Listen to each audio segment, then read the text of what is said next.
I moved in with Sophie on a bright Saturday afternoon. The sky was soft and open, the kind of day that makes you feel like life might give you a second chance. I came with 2 old suitcases, a cloth bag filled with home-cooked meals, and all the love I had left in my heart. Her apartment was on the 23rd floor of a luxury high-rise facing the city park. Sophie had invited me to stay with her for a few months, said it would be good for both of us, said I should relax and enjoy retirement. And I believed her. I was 60 but still strong. I had worked as an architect most of my life. I was never the type to sit still or depend on anyone, but living with my daughter, helping her prepare for her wedding, that felt like a gift. A second chapter. When I stepped inside her apartment, something shifted. It wasn't the size of the place or the sleek furniture, it was the way Sophie looked at me. Her eyes didn't light up like they used to. Instead, she glanced at her fiancé, then back at me like she wasn't quite sure what to say. "This is my mom, Linda," she finally said. Derek, her fiancé, gave me a polite smile. I smiled back genuinely. But I saw how his gaze dropped to my worn canvas bag, then my old sneakers. He didn't say anything, but he didn't need to. I wasn't trying to impress anyone. I wore what I always wore, comfortable clothes, clean, simple. I didn't come here to perform, I came here to be with my daughter. "I brought some fresh sourdough," I said, holding out the bag. "And that chicken soup you liked when you were little, there's enough for both of you." "Oh, thanks, Mom," Sophie said. She took the bag quickly and walked it to the kitchen. Her voice was warm but not quite steady. That night, while we sat down for dinner, she looked up from her plate and said it soft, almost too casual. "Mom, would you be open to staying somewhere a bit quieter, somewhere more private?" I blinked. "What do you mean?"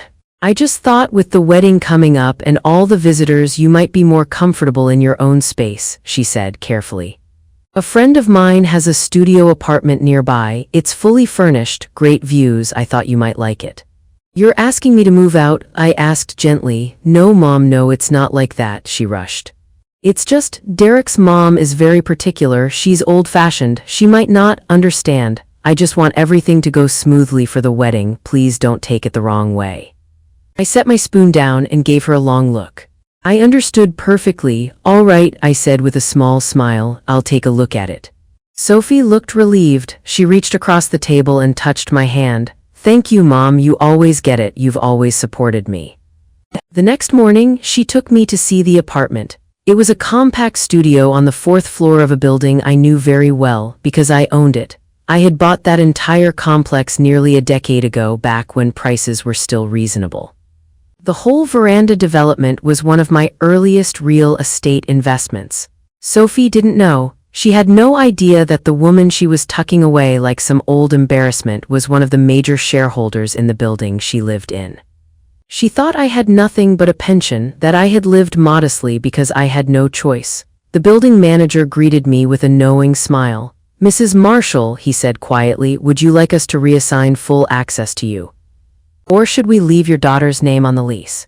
I smiled back. "Let's keep it as is for now. I want to observe a little longer." That evening I moved into the studio. It was clean, quiet, and lonely. From the window, I could see the lights from Sophie's penthouse. I'd imagined living up there with her. I'd imagined baking together, picking out wedding flowers, maybe painting the guest room for future grandkids. But now I was just out of the picture, hidden away. A week later I received an email. It was from a law firm, one I recognized. It was a formal request to transfer ownership of Sophie's apartment into her and Derek's joint names. From Linda Marshall to Sophie Marshall and Derek Holmes, as marital property. I stared at the screen, and then I printed the document. I placed it next to a thick folder in my desk drawer, the original title deed to the penthouse, along with records of my 40% ownership in the veranda. All of it still in my name. She thought I had given it to her. She thought I wouldn't notice. She was wrong. The next time I saw Sophie, she was glowing, not with love but with anticipation, excitement, the kind that had nothing to do with me. She stopped by my little studio apartment holding a stack of wedding invitations and a tray of overpriced pastries. "I thought I'd drop these off, Mom. Maybe you could help address a few." I took the tray and set it on the table. She barely looked around the space. "No small talk, no how have you been, just business." "Sure," I said, sitting down. "I have time." She pulled out her phone, notepad, color samples, timelines, she had it all. I was impressed, but I also noticed she never once asked if I'd be attending as family or as an accessory. "And Mom," she said, not quite meeting my eyes, "I've been thinking about the reception seating. I wanted to ask if you'd be comfortable sitting with the cousins." Derek sighed. "The cousins?" I tilted my head slightly. "Not at your table." Her eyes flinched just for a second. "Well, you know how it is. Derek's parents want to host some VIPs, real estate developers, city council people. Just for networking, it's not personal." But it always is. I didn't argue. I simply nodded and asked her to pass the guest list. I went through it quietly, checking names I didn't recognize. That's when I saw hers, Vivian Harper, in bold, gold font, mother of the groom, of course. Sophie followed my gaze and quickly said, "She's just old school, Mom. She thinks image is everything." I let that sentence hang in the air. Image, that word again. A week later, I ran into Vivian at a high-end floral boutique. She didn't recognize me at first, not until the clerk greeted me with, "Mrs. Marshall, your orchids have arrived." Vivian turned, sunglasses on, lips pursed. "Oh," she said, as if swallowing something sour. "Linda, is it?" "Yes," I smiled. "We finally meet." She gave me a long look, her eyes moving slowly down from my hair to my shoes. "I didn't expect you to be so involved in floral decisions," she said, as if flowers were reserved for the wealthy. I didn't flinch. "Well, I enjoy quality," I replied. Vivian gave a tight smile. I assumed Sophie's upbringing might have been more practical. "Practical builds foundations," I said softly, "so others can build castles." She blinked. Then she turned away, muttering something under her breath. The clerk looked uncomfortable. I kept my smile, thanked the staff, and left with my flowers, but the truth was already sinking deeper. Sophie hadn't just pushed me aside for space, she'd been preparing to erase me from the narrative. I tested that theory a few days later when I called her, asking if I could invite a few of my old friends to the ceremony. "Oh, she hesitated. "It's just, seating is limited and Derek's mom is handling that part. She's got a list of people who have helped with the venue and such." I waited. Sophie continued, "Maybe you could host something after. A little lunch or dinner for your friends." So now I wasn't just off the head table, I was off the guest list too, quietly being moved further and further to the edge of the celebration I'd raised her for. I wanted to cry. I didn't. I wanted to shout. I stayed silent. That night I returned to my files. I laid them all out, original purchase contracts for Sophie's penthouse, ownership papers of the building, my trust account statements. And then, I opened something I hadn't looked at in a long time, the deed to a private event space I bought 2 years ago on a whim, back when the city approved redevelopment grants for small event businesses. It was called the Atrium. Glass walls, indoor trees, water features, a rooftop garden. I had almost forgotten I owned it. Suddenly, I had an idea. If I wasn't going to be allowed to attend their wedding as a mother, maybe I'd host a celebration of my own. One that told my story, one where I didn't have to ask permission to exist. But first, I had to finish watching the game they were playing. That same week, I received a second legal notice. This one shocked me. Sophie had gone ahead and filed a gift deed transfer request for the penthouse, claiming I had verbally agreed to give her the property as a wedding gift, and that the paperwork was being delayed due to clerical errors. I stared at the envelope for a long time. I could have torn it. I didn't. I scanned it, filed it, and made 3 calls: my lawyer, my financial advisor, the event coordinator at the Atrium. Everything was falling into place. They wanted to play a game of image and ownership. Fine, let's play. 2 weeks before the wedding, Sophie hosted a bridal brunch. It was held at a rooftop cafe known for its glass walls and panoramic views. The place was dripping with sunlight, floral arrangements, and low-key performances meant to look effortless but screamed curated perfection. Sophie wore a cream silk dress with a pearl headband. Her makeup was light, her smile tighter than usual. I showed up in my usual linen trousers, hair tied back in a soft bun. I brought no entourage, no airs. I brought myself, which apparently was too much already. "Mom," Sophie whispered sharply when she pulled me aside, "couldn't you have worn something a little more upscale?" I looked down at myself, clean, neat, simple. I smiled gently. "I thought I was coming to celebrate you, not perform for strangers." She laughed nervously and rubbed her temples. You don't get it, people here, they notice these things. That was the moment I finally admitted it to myself.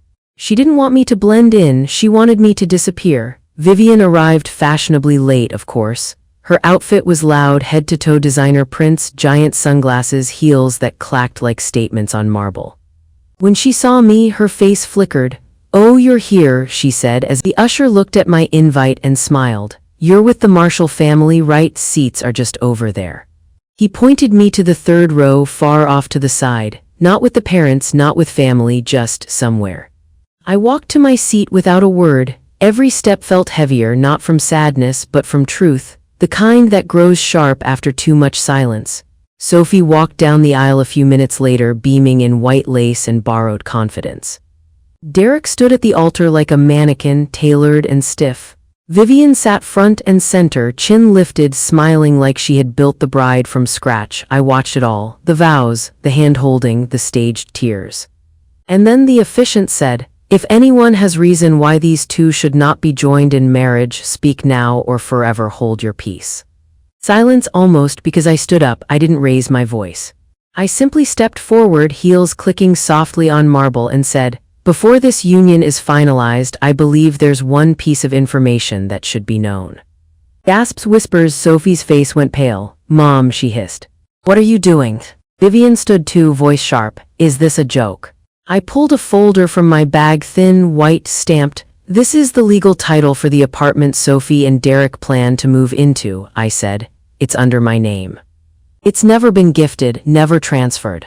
Sophie rushed toward me, panic in her eyes. "Mom, stop." I turned to her, calm. "You filed false documents, claimed I had agreed to sign over the property. You know that's not true." The room froze. "I'm not doing this to embarrass you," I said quietly. "I'm doing this because lies can't be the foundation of a marriage." Vivian snapped, "You're ruining her wedding." "No," I said, "I'm interrupting a performance." A murmur swept through the crowd. The officiant awkwardly stepped back. Derek's father whispered something to the event coordinator. Chairs creaked. And then slowly I turned to Sophie. "I raised you alone, paid for your schooling, bought you a home. Showed up to every recital, every hospital visit, every birthday. And now, I'm being cut from the narrative because I'm not part of your curated image." Sophie opened her mouth, but no words came out. "You didn't just lie," I said, "you erased me." I turned back to the crowd, voice still calm but steady. "This building, the one where the Penthouse is located, is part of my portfolio. I also own the venue next door to this hotel. I could have hosted this entire wedding myself, but I wasn't asked. I wasn't even included. And now I'm being cast as a liability because I wear flats and carry my own groceries." Vivian tried to speak, but Derek touched her arm, finally looking like he'd swallowed a cactus. Then Sophie said something I'll never forget. "Why are you doing this to me?" I stared at her, heart heavy. "I'm not doing this to you," I said. "You did this to yourself. I just decided not to stay quiet about it." Then I placed the folder on the table near the officiant. "This marriage can go on if you like," I added. "But let it start with honesty." And with that, I walked out, no screaming, no tears, just truth. I left the hotel and walked straight into the building next door, the atrium, the glass-walled venue I owned, and waited. 10 minutes later, the door opened. People started trickling in, some confused, some curious, a few smiling, even clapping. "Mrs. Marshall," one of them asked, "is this?" "Yes," I said, "this is the part of the day that wasn't scripted." A jazz trio started playing, tables were set. Food arrived from the caterer I'd booked quietly 2 days prior. Champagne was served. This was my celebration, not of a wedding, but of a line drawn, of dignity reclaimed. That night, I didn't receive a single call from Sophie, not a message, not even an insult. But the next morning, the headlines began. Mother of the bride shuts down wedding with ownership bombshell. Heiress in heels. Who really owns the penthouse? The internet was spinning, and Sophie, she finally called. The phone rang at 6:14 a.m. No greeting, no good morning. Just Sophie's voice, sharp, fast, already halfway to panic. "What the hell did you do?" I didn't answer right away. I sat at the kitchen table, sipping black coffee, the headlines still open on my tablet. My face wasn't in any of them, just the facts. Mother owned the penthouse. Daughter filed false transfer, wedding halted mid-ceremony. I waited until the silence got heavy, then I said, I told the truth. Her breath caught, you humiliated me in front of everyone. No, Sophie, I replied softly. You did that the moment you erased me from your life and expected me to stay quiet. She exploded, do you even realize what you've done? Derek's family is threatening to sue me, Vivian's calling me a fraud. His father's cut off the business investment, he said the whole marriage was a mistake. I didn't say a word, she went on, you didn't have to do it like that, you could just talk to me, privately. I tried, I said, many times. When you moved me out, when you handed me that fake lease, when you filed that false deed transfer. I heard her breathing shift, you knew exactly what you were doing, I added, you just thought I'd keep letting it slide. Pause. You don't understand, she finally said, her voice cracking. I've spent years trying to fit into their world, trying to be enough. Do you know how hard it is to rise when you come from nothing? I leaned back in my chair. We didn't come from nothing, I said. We came from sacrifice, from real work, from love. Another silence, then her voice dropped low and cold. So what now? You feel powerful, you win. I looked out the window. The sun was rising slowly over the city skyline, hitting the glass like gold. No, I said, I feel free. She scoffed, you ruined everything. No, I replied again, I revealed everything. You ruined it the moment you decided your future was more valuable than your family. She didn't respond. I thought maybe she hung up, but then I heard a whisper so faint I barely caught it. I didn't think you'd actually do it. That's what hurt the most. She didn't believe I had it in me. After raising her alone, after surviving so many winters without heat, after selling sketches to buy groceries, she still saw me as weak. I could hear the mask cracking in her voice now. Everyone's talking about me like I'm trash. You told them I was a burden, I reminded her. That was before I knew. Knew what? I interrupted. That I had money, that I wasn't useless. That I still had power. She said nothing. You didn't value me until I had something you wanted, I said quietly. That's not love, Sophie, that's leverage. I waited, but she had no answer, just shallow breaths, so I ended it. You don't need to call again, I said gently. I'll have my lawyer contact yours, we can sort out the property matters professionally. But I'm your daughter. I closed my eyes, my voice didn't even shake. And I'm your mother, I said. But you forgot that when you tried to sell me off like an old handbag that didn't match your dress. Click, I hung up and I didn't cry, not this time. That afternoon I visited the penthouse, not to reclaim it, just to look. I stood at the balcony where she and Derek had taken engagement photos. The plants I had potted were still thriving. I didn't feel anger, just absence. Sophie wasn't home, but her wedding dress was still hanging on the closet door, untouched. I walked past it, set the documents on the counter, and left without looking back. That night my lawyer filed the official statement, fraudulent deed claim, full ownership retained, all legal consequences to follow. The internet had already decided its side. Comment sections filled with praise, outrage, shock. One user wrote, the fact that the mom didn't scream, didn't curse, just exposed the truth with receipts, legendary. Another said, we need more mothers like this and fewer daughters like her. Sophie disappeared from social media by the end of the week. And I started planning a quiet trip to Italy. A place I had dreamed of visiting for decades, always putting it off, always waiting for the right time. I guess that time had finally come. I had just finished folding laundry when I heard the knock, 3 slow taps, then silence. I didn't check the peephole, I already knew. I opened the door to find Sophie standing there, eyes puffy, lipstick smeared, clutching a designer purse like it could shield her from judgment. She tried to smile, it didn't land. Mom, she said, voice thin, can we talk? I read it once, then twice. The comments flooded in, thousands of them, some angry, some emotional, some skeptical, but most were stunned. This is the first influencer apology I've ever believed. It takes guts to admit you tried to erase your own mother. Her mom is a queen, period. Some people deserve to lose everything just to understand value. A local news anchor even reposted it with the caption, when money's not the real inheritance, but character is. It should have made me feel triumphant, but it didn't. I wasn't seeking a public win. I wasn't craving vindication. All I wanted was acknowledgement, real, raw, and not delivered through some forced photo op. And yet, something about the way she'd worded it told me this wasn't for PR, it was for me. Later that evening, I received a message from Monica, the young woman who worked with me at the Atrium venue. She had helped manage the fallout quietly after the wedding imploded. Your daughter's post is going viral. Everyone's talking about it. Are you okay with how she said everything? I replied simply, yes. Because I was, and maybe just maybe Sophie was starting to change. I didn't reply to Sophie directly. I didn't text or call. I needed time, space. Real healing doesn't come with a press release. It comes in silence, in choices, in who you are when no one's looking. But I did start thinking differently. About my will, about my trust fund. I had written Sophie in years ago, assuming I'd have no one else to leave it to. But lately, I'd met people who treated me like family without asking for a single thing in return. People like Monica. She was young, smart, kind. She always asked me how I was, even when she had no reason to. She once spent 4 hours after work helping me move furniture in my art studio just because I said my back was sore.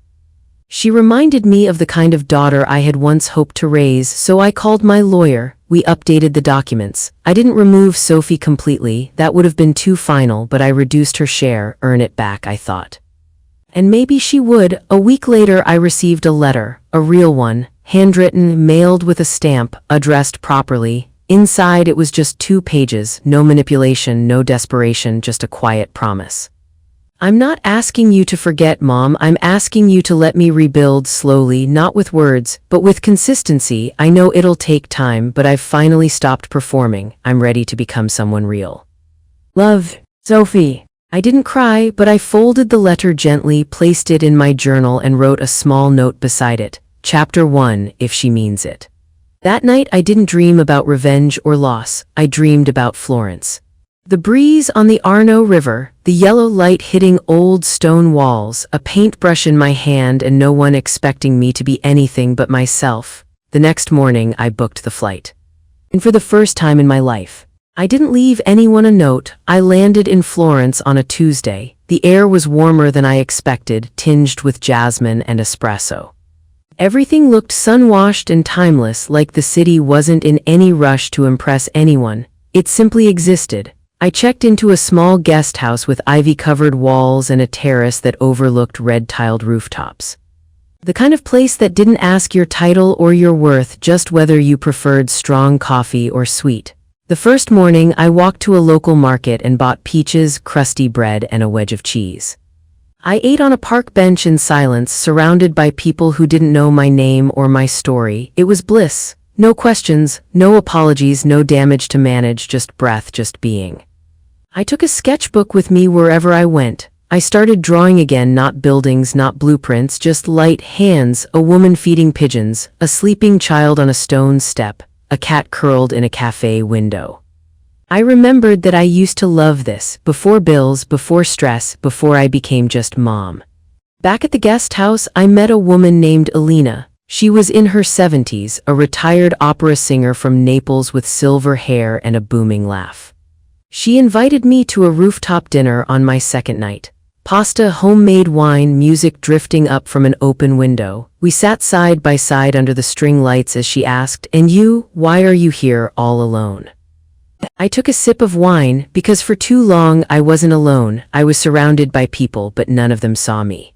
She nodded like she understood. Then Florence is the right place. She sees everyone who forgets to see themselves.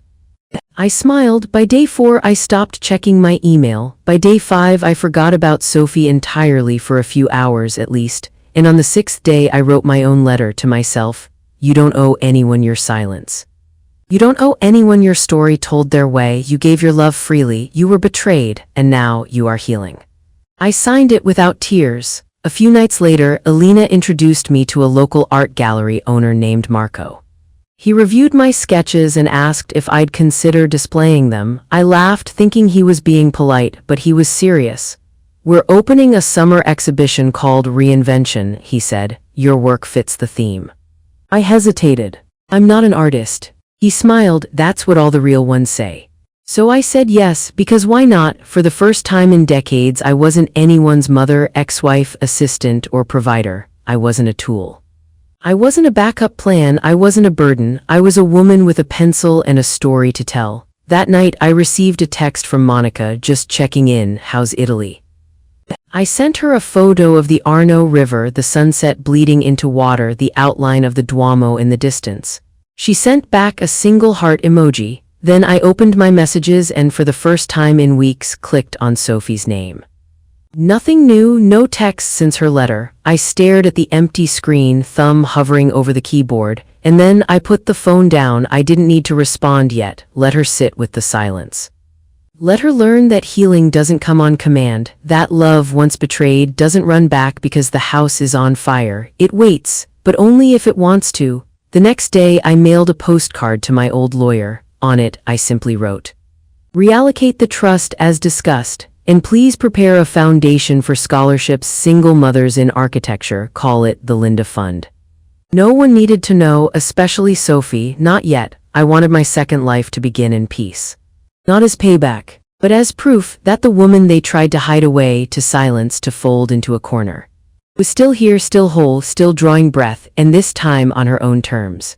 When I returned home from Italy, the air felt different, not colder, just quieter, still. I stepped into my apartment, suitcase in hand, and felt it instantly, the absence of everything that had once clung to me. I had left so much behind, expectations, pain, labels. I'd also left a part of Sophie there, somewhere in the streets of Florence, or maybe just in the space between who she was and who I used to be. There were envelopes stacked neatly on the entry table. Bills, flyers, and a small pale blue letter handwritten, no return address. I opened it slowly. Dear Mom, I've moved out of the penthouse. I couldn't stay. Every corner reminded me of what I tried to turn you into and how much I lost doing it. I found a small one-bedroom place across town. I used to think I couldn't live modestly. Now I know I just couldn't live honestly. I'm starting over. If you ever want to see the new space, the door's open. Love. Sophie. No dramatics, no begging, just truth. I folded the letter and set it on my bookshelf beside a photo of her as a toddler, missing 2 front teeth, holding a crayon drawing of us standing beneath a crooked sun. The phone buzzed later that afternoon. It was Monica. Guess what? She said, voice bursting. Your gallery piece sold out. I blinked. Wait, what? All of it, she laughed. Every sketch. They're calling it a quiet revolution. The gallery wants more. They want you to speak at the closing reception. I almost said no, then I heard Alina's voice in my head again. Florence sees everyone who forgets to see themselves. Maybe it was time to let others see me too. I agreed. A week later, at the closing reception, I stood in a room full of strangers staring at sketches of things they'd never lived but still somehow recognized. A mother standing in the rain holding a broken umbrella. A young girl walking away from a mirror, her reflection still frozen. A woman drinking tea alone, sunlight pouring through the window like forgiveness. After the speech, a woman approached me, gray hair, gold rings on every finger, eyes sharp with memory. That one, she said, pointing to the sketch of the girl and the mirror. That's my daughter and me. I don't know how you drew it, but that's us. I smiled. Funny thing about pain, it tends to look the same in every language. She hugged me without a name, without need, just recognition. That night I walked home through the city.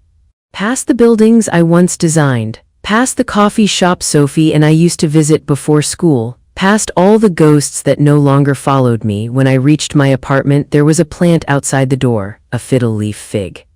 Tied around the pot was a small note. It needs sunlight and time, but it's stronger than it looks.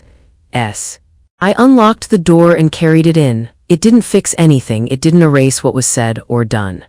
But I placed it by the window anyway, and for the first time in years I made dinner for 2. I poured wine into a second glass, not because she was coming, but because maybe one day she might. I didn't live in hope. I lived in clarity. I knew what I had given, I knew what I had lost, and I knew what I still carried forward, without bitterness, without need for applause, just grace and roots. The kind that don't need permission to grow back. Months on my terms, in my voice, and I don't need permission.